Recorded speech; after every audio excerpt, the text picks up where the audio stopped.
मला असं वाटतं की भाषण करूच नये आणि केवळ घोषणांचाच कार्यक्रम करूया, कारण या नुसत्या घोषणा नाहीयेत, तर तो एक द्वेष आहे, उद्वेग आहे, उत्साह आहे, संताप आहे.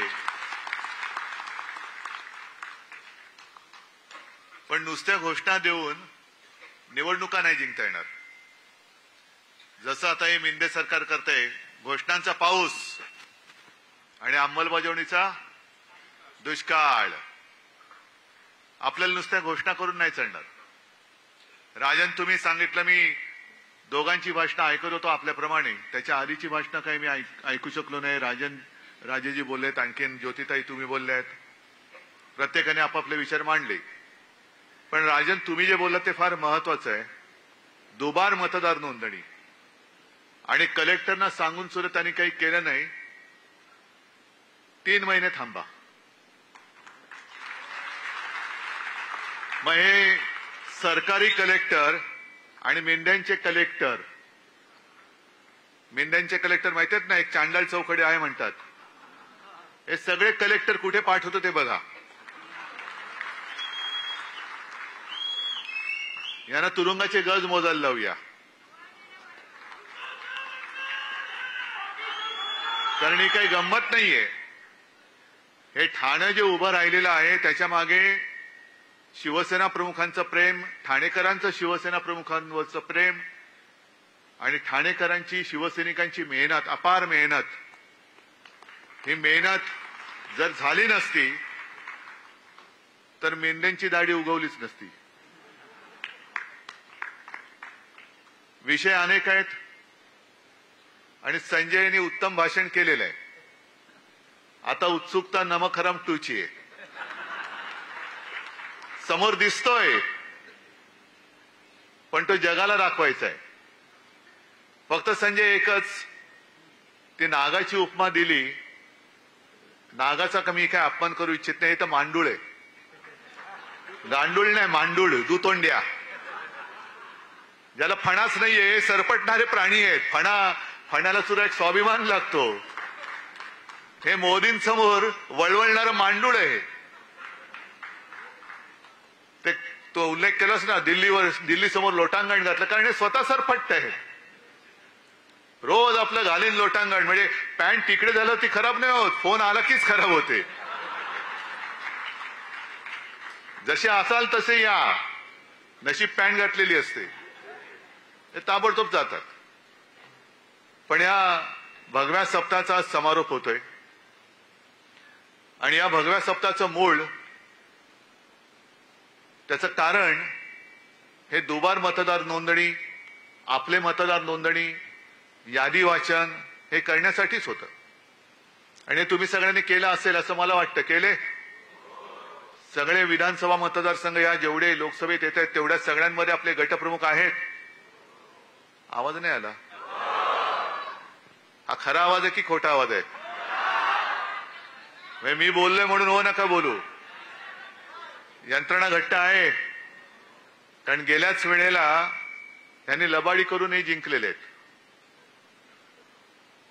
खरं म्हणजे ठाणेकरांचं मी कौतुक करायला आलेलो आहे, कारण सगळं काही पळवलं.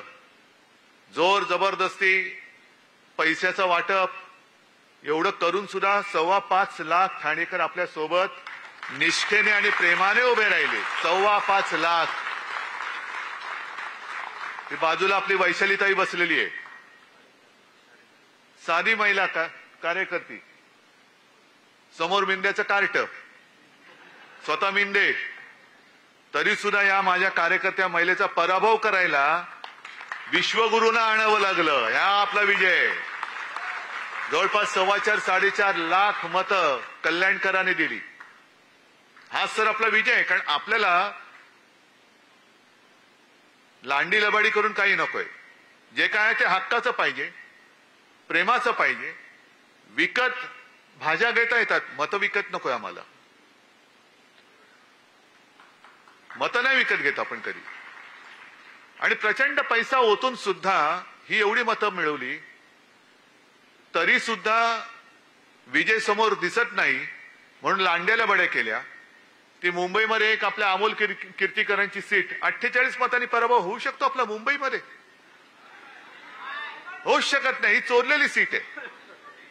आणि त्याच्यानंतर ज्या दोन निवडणुका झाल्या, एक पदवीधर मतदारसंघ आणि शिक्षक मतदारसंघ, संपूर्ण मुंबई त्याच्यात मतदान करते, पदवीधर आणि शिक्षक. म्हणजे असं काही नाही की जो काही पदवीधर नाही तो काही समजदार नाही, पण जो सुशिक्षित आहे आणि मुळामध्ये शिक्षक जे पुढची पिढी घडवत असतात, आजपर्यंत कधी मतदान झालं नाही एवढं मतदान पदवीधरच्या मतदानामध्ये झालं, मतदारसंघात झालं. आणि प्रचंड मताधिक्याने आपला शिवसेनेचा भगवा हाती घेतलेला उमेदवार त्यांनी निवडून दिला. शिक्षक सुद्धा पहिल्या प्रथम आपण निवडून दिला मुंबईकरांनी. मग मुंबई ठाणे सगळे एकच आहे. कोकण माझंच आहे. कोकण माझंच आहे. कोकणामध्ये पराभव होऊ शकतो आपला. पण हे सगळे जे काहींचे चाळे चाललेत, हे अब्दालीचे चाळे आहेत. आपल्यामध्ये फूट पाडायचं. मी का अब्दाली बोललो? रागाने द्वेषाने नाही, नुसता बोललो. अहमद शहा, अहमदाबाद शहा नाही, अहमद शहा. नाही तर कोणतरी म्हणेल अहमदाबाद शहा. तसं नाही. सगळ्या गुजराती लोकांबद्दल माझा राग नाही, पण जे माझ्या महाराष्ट्राला लुटतायत त्या दरोडेखोरांवरती राग आहेच. आणि त्यांना गाडायचं म्हणजे गाडायचंच, कोणत्याही परिस्थितीत गाडायचं. मी काय लेना ना देना. आता परत 16 तारखेला येत आहेत. म्हणजे असं इतिहासात म्हटलंय की छत्रपती शिवाजी महाराजांनंतर सुद्धा जो औरंगजेब महाराष्ट्रावरती चालून आला, त्यांच्या घोड्यांना सुद्धा, सैन्याच्या घोड्यांना सुद्धा पाणी पिताना पाण्यामध्ये संताजी धनाजी दिसायचे. तसे या अब्दालीच्या खेचरांना पाण्यामध्ये उद्धव ठाकरे दिसतो. ही खेचरं आहेत. पण तुम्ही अजून महाराष्ट्राचं पाणी जोखलेलं नाही. महाराष्ट्राने अजून तुम्हाला पूर्ण पाणी पाजलेलं नाही. हा सामना आता होऊ द्या. महाराष्ट्राचं पाणी काय असतं ते तुम्हाला दाखवून देईल ही शिवसेना. काय पाणी असतं. पण एक लक्षात घ्या की काही गोष्टी आपण सोडून देतो. आता ही चांगली, खरं म्हणजे जाहीर सभाच मला ठाण्यामध्ये परत घ्यायची. मी पुन्हा येणारच आहे. पण पावसाळा सुरू झालाय, जाहीर सभांचा हे काही दिवस नाहीत. मग कार्यकर्त्यांच्या गाठीभेटी मी सुरू केल्यात. जसं आता हॉलमध्ये करतोय. 4 दिवसापूर्वी पुण्याला झाला. पुण्याचा हॉल जरा मोठा आहे. एक 5-10 हजार लोक तिकडे वरती आणि खाली अशी बसली होती. पण सभा मोठी झाली, शोभायात्रा मोठ्या झाल्या नाही. मी अजूनही सांगतो, वेळ गेलेली नाही. वेळ आहे. जवळपास 2-3 महिने आपल्या हातात आहेत. मतदार यादी हातामध्ये घेऊन प्रत्येक घरात, जसं गटप्रमुखाचं काम काय, माझ्याकडे किती मतदार आहेत माझ्या यादीमध्ये? 800 ते 1200 ही सरासरी मतदारांची संख्या असते, बरोबर ना? मग मतदार नोंदणी केल्यानंतर माझ्या ह्या माता भगिनी आहेत, तुम्ही सगळे शिवसैनिक आहात. प्रत्येक गटप्रमुखाचं काम असं की खिशात मतदार यादी घेऊन चेक करणं. जे राजन तुम्ही सांगताय ना, दुबार मतदार नोंदणी, ही मतदार नोंदणी एका मतदान क्षेत्रामध्ये, मतदार क्षेत्रात हे 2दा मतदान नाही करू शकत. लोकसभेचं मोठं आहे, त्याच्यामुळे लोकसभेत कदाचित शक्य आहे. पण विधानसभेला बाजूबाजूच्या विधानसभा मतदारसंघामध्ये हे दुबार मतदान करू शकतात. जर प्रत्येक गटप्रमुखांनी आपल्या यादीपुरताच मतदारसंघ आहे माझा. ठाण्याचा मतदारसंघ शहराचा किती आहे? असेल 5 लाख. पण माझ्याकडे जबाबदारी या 1200 मतदारांची आहे. म्हणजे 1200 मतदार खरे आहेत की खोटे आहेत? आणखीन कोण नवीन घुसलेत का?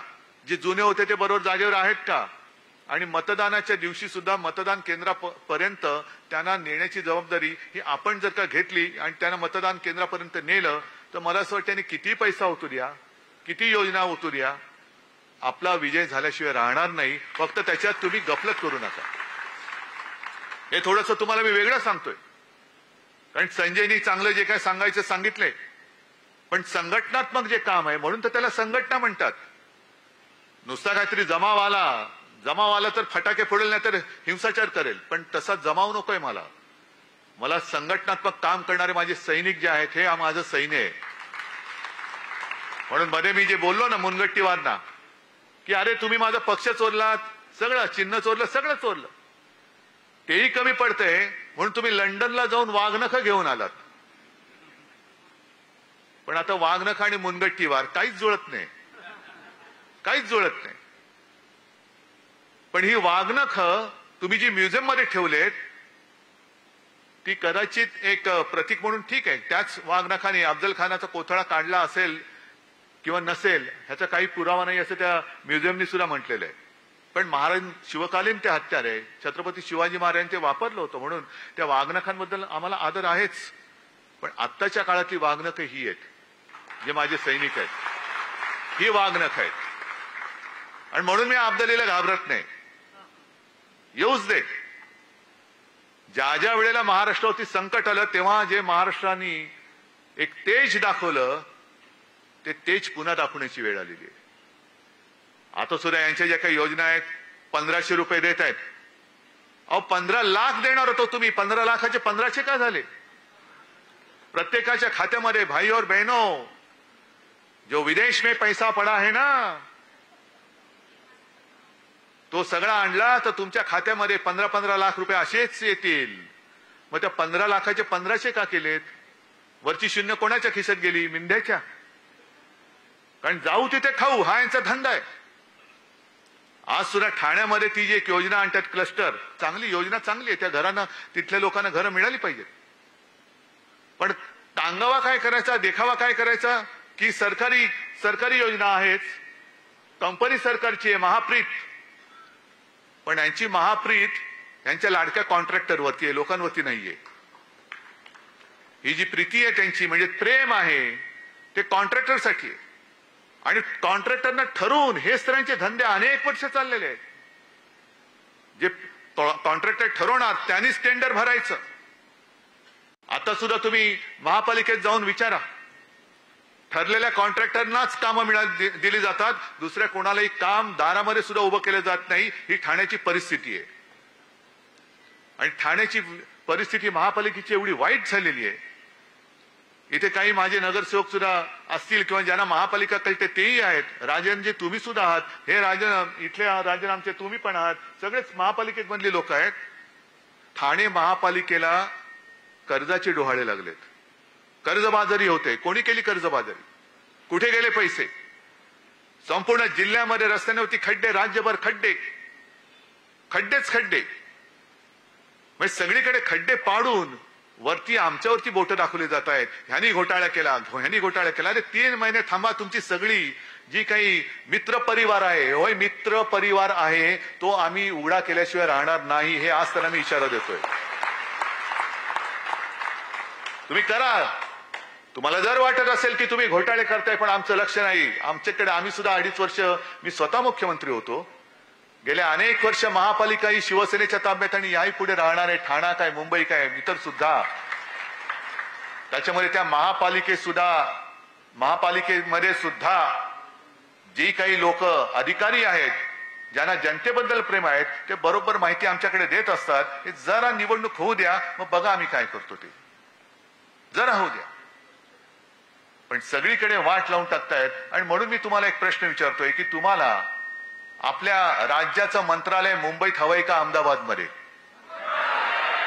आपल्या राज्याचा कारभार मुंबईतून चालला पाहिजे का दिल्ली का अहमदाबाद मधून? लोकसभेची निवडणूक होती, ती देशाच्या लोकशाहीचा गळा घोटणारी एक निवडणूक होती. जर आता आहे शेपटावरती निभावलंय अब्दालीच्या, आता बरचसं आपण आटोक्यात आणलेलं आहे. आता मनमानी नाही करू शकत ती लोक. पण तशीच ही लढाई म्हणजे लोकशाहीच्या शत्रूशी लढाई ही आपल्या लोकसभेची होती, तशीच ही येणाऱ्या विधानसभेची लढाई शिवसेना विरुद्ध गद्दार नाही. गद्दार तर गाडले गेलेच पाहिजेत, पण महाराष्ट्र द्वेष्ट्यांबरोबर आपली लढाई होणार आहे. महाराष्ट्र द्वेष्टे जे माझ्या महाराष्ट्राला फिकेला लावू पाहत आहेत. म्हणजे मराठी माणूस कसा ताटपाण्याने उभा राहिला नाही, ताटपाण्याने उभं नाही राहायचं. हातात भिकेचा कटोरा घे आणि मोदींसमोर खाली मान घालून उभे राहा. हे नाही संत करणार. हे नाही आम्हाला शिवरायांनी शिकवलं ना, आमच्या शिवसेना प्रमुखांनी शिकवले. हे बाळासाहेबांचे विचार असूच शकत नाही. महाराष्ट्राची वाताहत झाली तरी चालेल, पण तिकडे दिल्लीमध्ये जाऊन लोटांगण घाल, हे बाळासाहेबांचे विचार नाहीत. आणि या विचारांचे जे कोणी तोते असतील, या तोत्यांची वळवळ ही या निवडणुकीत आपल्याला पूर्ण थांबवावीच लागेल, पूर्ण थांबवावी लागेल. हे जे काय यांचं सगळं चाललेलं आहे, सगळं जे येते ते गुजरात, येते ते गुजरात. आज सुद्धा मी ऐकतोय, अजून ते मला कन्फर्म करायचं, आणखीन एक मोठा प्रकल्प हा गुजरातमध्ये गेलाय. म्हणजे आम्हाला तुम्ही भीक देताय, माता भगिनींना 1500 रुपये भीक देताय तुम्ही आम्हाला. मुलाबाळांनी काय करायचं? आम्हाला हक्काचं पाहिजे. शेतकरी सुद्धा त्याच्या हक्काचं मागतोय, भीक नाही मागत. मी सुद्धा ग्रामीण भागात फिरतो, तुम्ही सुद्धा ग्रामीण भागात फिरत असाल, जा शेतकऱ्याला विचार, तुला घर बसल्या फुकटचे पैसे पाहिजेत का तुला तुझ्या कष्टाचे पाहिजेत? शेतकरी सांगेल मी स्वाभिमानी आहे, मला कष्टाचा पैसा पाहिजे, त्याच्या पलीकडे मला एक सुद्धा भिकेचा पैसा नकोय. म्हणजे आमचे हक्क मारून टाकायचे, स्वाभिमान मारून टाकायचा आणि कोपराला गुळ लावायचा. ज्या वेळेला एका पाठोपाठ एक प्रकल्प गुजरातमध्ये चालले होते, तेव्हा हेच मिंदे बोलले होते, काळजी करू नका, मोदीजी बोलले ह्याच्यावर मोठा प्रकल्प तुम्हाला देतो. किती मोठा प्रकल्प दिला? आला? एक सुद्धा प्रकल्प नाहीये. अजून सुद्धा शेतकरी आत्महत्या करतच आहेत, बेकारांचे लोंढे फिरतातच आहेत. आणि जी लाडकी बहीण योजना काढले, ही मी म्हणजे संभाजीनगरमध्येच एका शेतात उतरलो, शेतकरी आले सगळे, दादा तुम्ही आमच्यासाठी देव आहात. म्हटलं जाऊ दे बाबा, मी देव बिव नाही, मी तुमच्यासारखाच आहे. नाही, तुम्ही आमचं कर्ज माफ केलं. म्हटलं ठीक आहे, आशीर्वाद असू द्या. मग तिकडे काही महिला शेतात काम करत होत्या. म्हटलं काय ताई, खुश आहात ना? ती काम करत होती बिचारी. तुला का? म्हटलं नाही, 1500 रुपये मिळत आहेत. तुला काय 1500ने घर चालतंय वय? 1500ने काय होते? बाजूला तिचा छोटा पोरगा होता, 1500 रुपयात मला म्हणाली काय याच्या शाळेची सोय होते? म्हटलं कुठल्या शाळेत जातोय? तुला ऍडमिशन घ्यायला पैसे नाही येत, 1500 रुपये घेऊन करू काय? कोणाच्या उरावर घालू? पण एक समाधान मला वाटलं की माझ्यासोबत सगळे अंबादास दानवे आणि संभाजीनगरचे कार्यकर्ते होते. त्यांच्या मुलाला एका शाळेत ऍडमिशन मिळवून दिली, त्याच्या शिक्षणाची सोय केली, ह्याचं मला समाधान आहे. पण अशी कितीतरी मुलं राज्यभर आहेत. काय 1500 रुपयाने काय होणार आहे? वह्या पुस्तकं येणार आहेत? ज्या पुस्तकावरती सुद्धा जीएसटी लावलाय, शिक्षणावरती जीएसटी आहे. आता तर कर म्हणजे आयुर्विम्यावरती जीएसटी. म्हणजे विम्याची जाहिरात आहे ना, जिंदगी के साथ भी जिंदगी के बाद भी, म्हणजे जिंदगी के बाद भी जीएसटी. कशासाठी भरायचा? कोणाच्या खिशात जाणार? म्हणजे सगळीकडे वरपासून खालपर्यंत हे सगळं बरबटलेलं सरकार. ठाण्यातले भूखंड खात आहेत, मुंबईतले खात आहेत, अयोध्येमधले खात आहेत. अयोध्येमध्ये सुद्धा एक आदर्श घोटाळा झालाय. आदर्श म्हणजे चांगला नाही, जसा इकडे आदर्श घोटाळा झालाय मुंबईमध्ये. सैन्य दलाची जमीन खाल्ली. कोणी खाल्ली? कुठून आला? कुठून? म्हणजे आमच्या हातामध्ये घंटा, जय श्रीराम वाजव घंटा, आणि लोढा बसला तिकडे टॉवर बांधून. याच्यासाठी आम्हाला राम मंदिर पाहिजे होतं, याच्यासाठी तुम्ही आम्हाला लढवलात, याच्यासाठी कारसेवकांनी बळी दिले. कारसेवकांनी रक्त कशाला सांडलं? लोढाचं टॉवर बांधायला. लोढाला टॉवर बांधून देण्यासाठी म्हणून कारसेवकांनी रक्त नाही सांडलेलं. तुम्ही जे दारूट टाकलं होतं, वातावरण केलं होतं, राम मंदिर, मंदिर वही बनाएंगे, मंदिर वही बनाएंगे, बनलं मंदिर. पण मंदिर बनल्यानंतर सुद्धा वाजत गाजत तुम्ही जो काही शो केला, तुम्हाला वाटलं होतं की आता बस झालं सगळं, आता आपल्यासमोर कोणी उभंच राहू शकत नाही. पण प्रभू रामचंद्रांनी सुद्धा जो बाण मारला थोडक्यात चुकला, नाही तर बरोबर वर्मी लागला होता, बरोबर वर्मी लागला होता.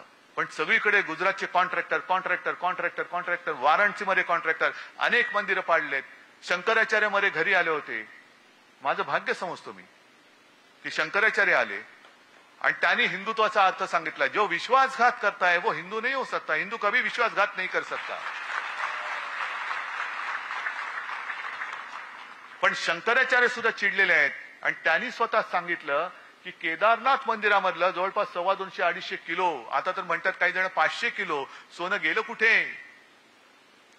म्हणजे तुम्ही आमच्या मंदिरातल्या देवाचं सोनं सोडत नाहीत, मंदिराच्या आजूबाजूच्या जागा सोडत नाही. तिकडे सुद्धा वाराणसीमध्ये अनेक मंदिरं पाडली, अनेक पुराणकालीन मूर्त्या, प्राचीन मूर्त्या या त्या डेबरीच्या ढिगाखाली कुठे गेल्या हेच कळत नाही. मूर्त्या सुद्धा कापल्या. हे तुमचं हिंदुत्व आणि तुम्ही आमच्या अंगावर येता. सगळं भ्रष्टाचारांनी बरबटलेली माणसं त्या अयोध्येमधली जमीन लोढा खातोय, रामदेव बाबा खातोय, सगळे खात आहेत आणि आम्ही आपले जय श्रीराम जय श्रीराम आणि हे विचारणार केमचो. मला एका गोष्टीचा अभिमान आहे. मी तेव्हा म्हटलं होतं आम्हाला प्रभू श्रीराम पाहिजे, पण मला भाजप मुक्त राम पाहिजे. तो भाजप मुक्त राम अयोध्येवासियांनी करून दाखवला. भाजप मुक्त राम. आपण काळाराम मंदिरात गेलो होतो, हे अयोध्येमध्ये गेले, पण हाच रामाचा एक जो रामाने जो निर्णय दिलाय की हे जो नाही कामाचा तो नाही रामाचा. हे या बिनकामाची लोक आहेत. मी उलट म्हणतो जो नाही कामाचा तो नाही रामाचा. पण जाऊ तिथे खाऊ हे यालाच म्हणतात. ही सगळी यांची जी काय पाप आहेत. ताडाला गेलो तर अरबियन नाईट सारखे एक एक रात्री किती, म्हणजे ह्यांच्या रात्री वेगळ्या, पण यांनी केलेली पाप सांगण्यासाठी जितके दिवस लागतील ते कमी पडतील. आणि म्हणूनच ह्यांची पाप जी आहेत ती आता येत्या काही दिवसात उघडी करावीच लागतील. झाल्यात सगळ्या पक्षांनी यात्रा सुरू केल्यात. द्या पाठवून द्या ना सगळ्यांना तीर्थयात्रेला पाठवून द्या. हे मिंदे चाललेत यात्रेला, जा बाबा तू पण जा. आणखीन कोण चाललंय, कोण गुलाबी जॅकेट घालतंय, कोण केशरी जॅकेट घालतंय, सगळे रंगपंचमी करा, पण जा तिकडे जा. आपण जे काय काम केले, अजूनही मी काल सुद्धा दिल्लीत गेल्यानंतर तिथे सुद्धा लोक भेटली. कुठेही जातो तिथे लोक भेटतात आणि सर्व जातपात धर्माचे आहेत ना. मुसलमान सुद्धा आमच्या सोबत आलेले आहेत, बौद्ध लोक सुद्धा आलेत, सगळेच आलेत, पारसी आलेत, ख्रिश्चन्स आलेत. आणि सगळ्यांचं म्हणणं एकच, उद्धव जी आपने जो कोरोना समय में काम किया हम भूल नहीं सकते. आम्ही विसरू शकत नाही. तुम्ही जे काय केलं, खरं मी एकटा नव्हतो, तुम्ही सगळे सोबत होतात, संपूर्ण यंत्रणा होती आणि जे मी सांगत गेलो ते तुम्ही ऐकत गेलात, म्हणून आपला महाराष्ट्र वाचला. गंगेमध्ये जशी प्रेतं वाहिली तशी आपल्या इकडे वाहिली नाहीत प्रेतं, वाहू दिली नाहीत. उपचाराविना कोणी गेले असं होऊ दिलं नाही. ही जी काय सगळी कामं आहेत ही सुद्धा लोकांपर्यंत पोहोचवा. नाहीतर काय होतं, त्या निवडणुकीच्या रणधुमाळीमध्ये वेडवाकडं कोणतरी बोलतो, मग त्याला आपण उत्तर देत बसतो. मूळ काम अरे हे सांगायचंच राहून गेलं. एक साधं उदाहरण देतो. 2012 साली शिवसेना प्रमुख होते, महापालिकेच्या निवडणुका आल्या आणि माझ्याकडे गोपीनाथ मुंडे आले. उद्धवजी काय करायचं काय करायचं. म्हटलं का नाही, कसं जिंकणार आपण, कठीण आहोत, कठीण आहे कठीण आहे. पृथ्वीराज चव्हाण तेव्हा मुख्यमंत्री होते आणि असं काय वातावरण सगळं केलं होतं की बस आता हे हरणारच. म्हटलं काळजी करू नका हो, होईल सगळं बरोबर. नाही तसं होणार. म्हटलं जरा थांबा. आणि मग मी माझे मित्र, कारण मी जाहिरात क्षेत्रातला आहे, माझे मित्र सगळे जाहिरात कॅम्पेन करणार आहेत. मग तो एक दिवस माझा मित्र आला, मला म्हणाले उद्धव एक कॅम्पेनची आयडिया आले, घेऊन येऊ का. म्हटलं घेऊन ये. आणि त्यांनी काही केलं नव्हतं, बाकी कागद कोरा होता, फक्त मध्ये एक लाल सर्कल काढलेलं आणि त्याच्यात लिहिलं होतं करून दाखवलं. म्हटलं अरे बस हे बरोबर आहे. मी शिवसेना प्रमुखांना दाखवलं, साहेबांनी बघितलं, बरोबर आहे, गो अहेड. आणि आपण काही केलं नाही.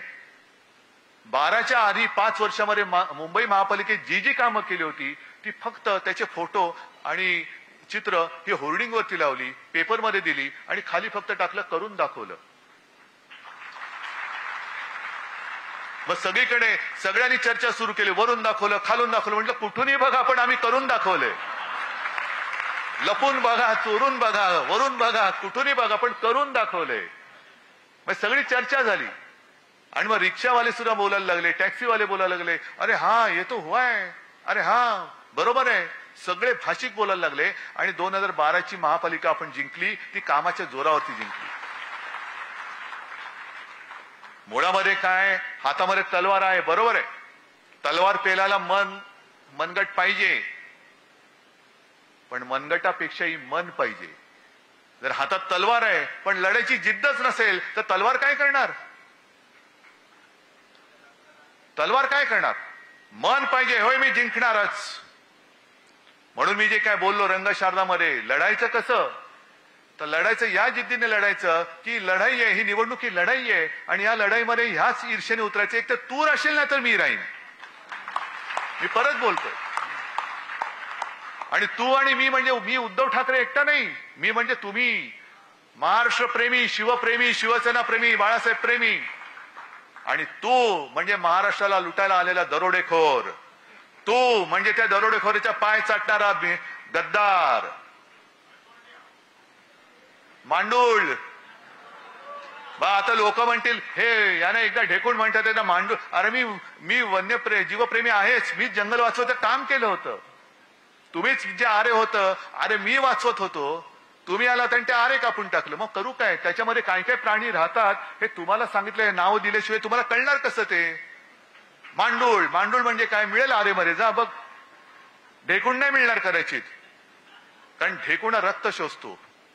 रक्त शोषणारी अवलादी आमची नाहीये, अजिबात नाही. मांडूळ सुद्धा आमच्याकडे नाही. आम्ही जे करतो ते खुलेआम करतो.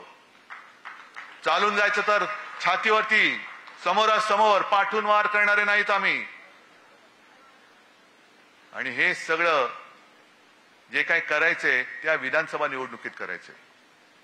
ही जी लोकसभा झाली, लांबली लांबली लांबली, किती 5 टप्पे. काय तुम्ही काय क्रिकेट खेळताय टप्पी टप्पी बॉल टाकून? सरपट्टी टाकताय?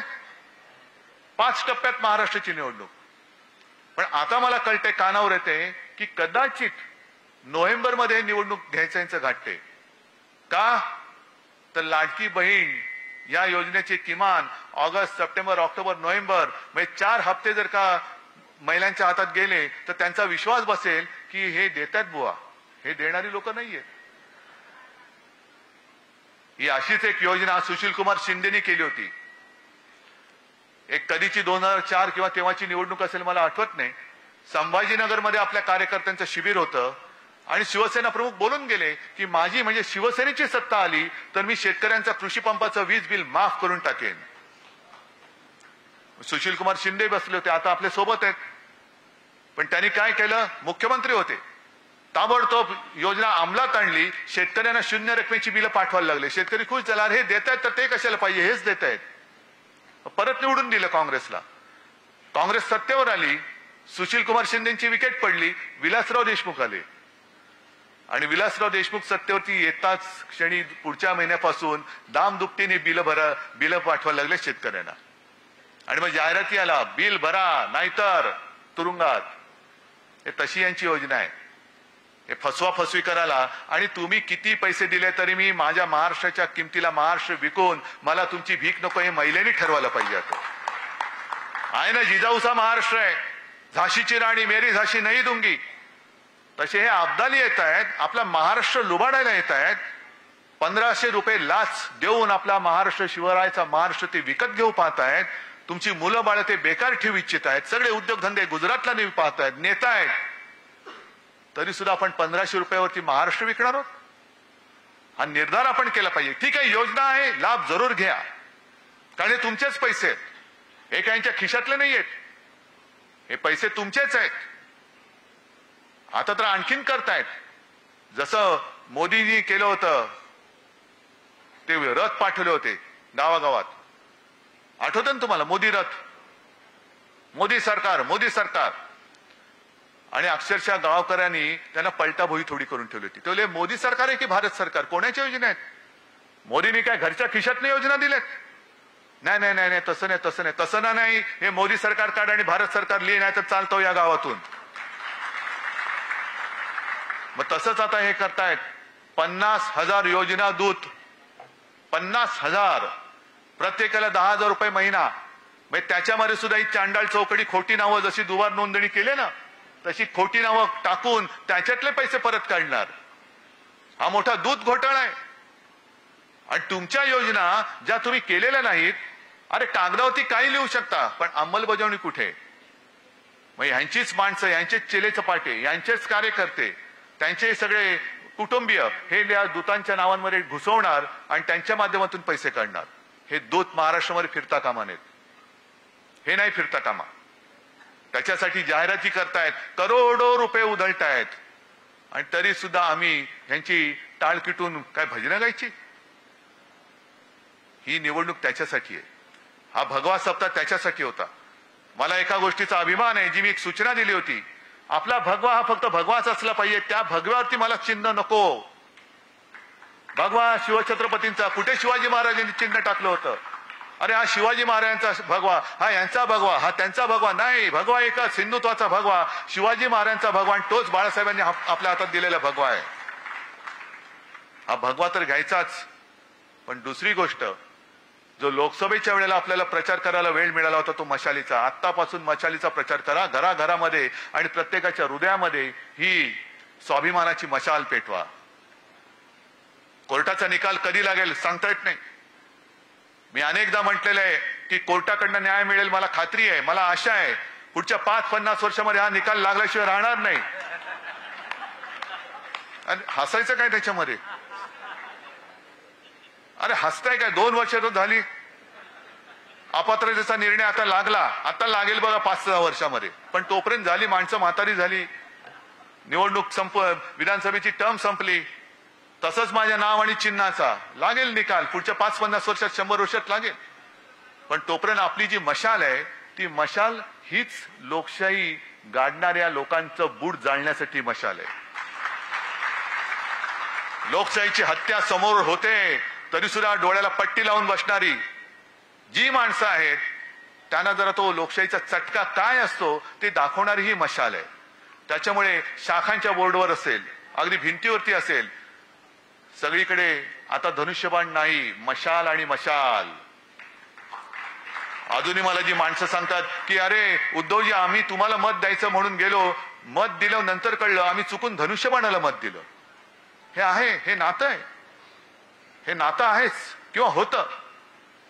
पण आज चोराने आपलं धनुष्यबाण चोरलंय, चोर धनुष्यबाण घेऊन आलेला आहे, त्याला मशालीची धक काय ती आपल्याला दाखवायची. आणि म्हणून म्हणजे मी आणि म्हणून म्हणतो, आणि म्हणून असं कुंठून नाही बोलत, असं कणणं कुंठणं मला येत नाही.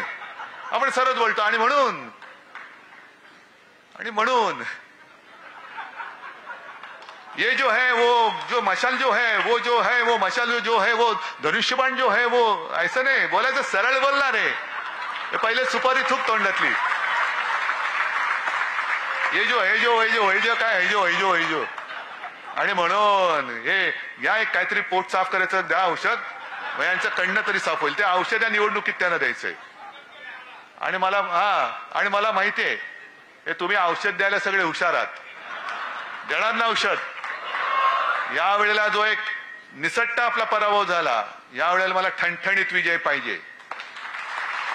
आणि या ठणठणीत विजयाची जबाबदारी मी तुमच्यावरती सोपवतो आणि तूर्त रजा घेतो.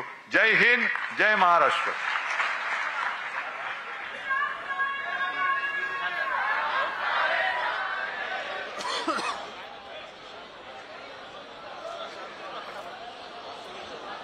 खाली वाला राहो.